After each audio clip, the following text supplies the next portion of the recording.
alle elezioni, quando uno deve scegliere da chi farsi governare, non è un voto contro, è un voto pro qualcuno. E quindi mettere tutti insieme il contro è un affare.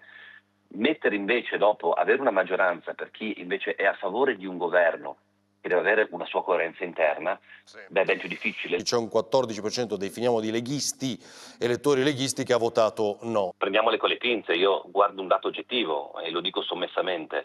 Le regioni governate dal centrodestra con governatori della Lega sono le uniche regioni dove abbiamo vinto. Cosa sta succedendo? Giorgia Meloni ha preso una decisione e ha detto semplicemente: non voglio più tentare nello scorcio di legislatura, termino, di dover difendere posizioni che fondamentalmente sino ad oggi ho difeso, ma che a questo punto dovranno difendersi in modo autonomo. Evidentemente abbiamo sbagliato, avete sbagliato fino a qui a appunto proteggere, come credo, no, non copro più nessuno, pare abbia detto Giorgia Meloni. Mi sembra un ragionamento molto legittimo, molto lineare sotto questo punto di vista. Dopodiché, se lei mi chiede che cosa c'entra il ministro Santanchè con il referendum, nulla. Che cosa c'entra il sottosegretario Del Mastro con il referendum?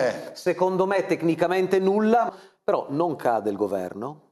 La Meloni resta in sella sino al termine della legislatura. Gaspari fa un passo indietro, arriva Stefania Craxi, non mi pare il gran rinnovamento.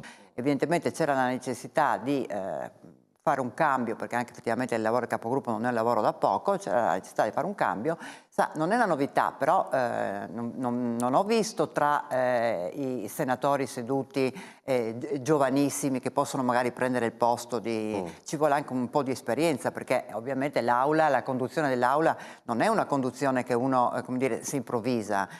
Abbiamo visto le regioni del nord e lui ha citato Napoli, il 76, mi pare 75% allora, parto da qui. Cioè? Esiste evidentemente una parte del paese che si differenzia per modo di agire, modo di pensare e idea di futuro.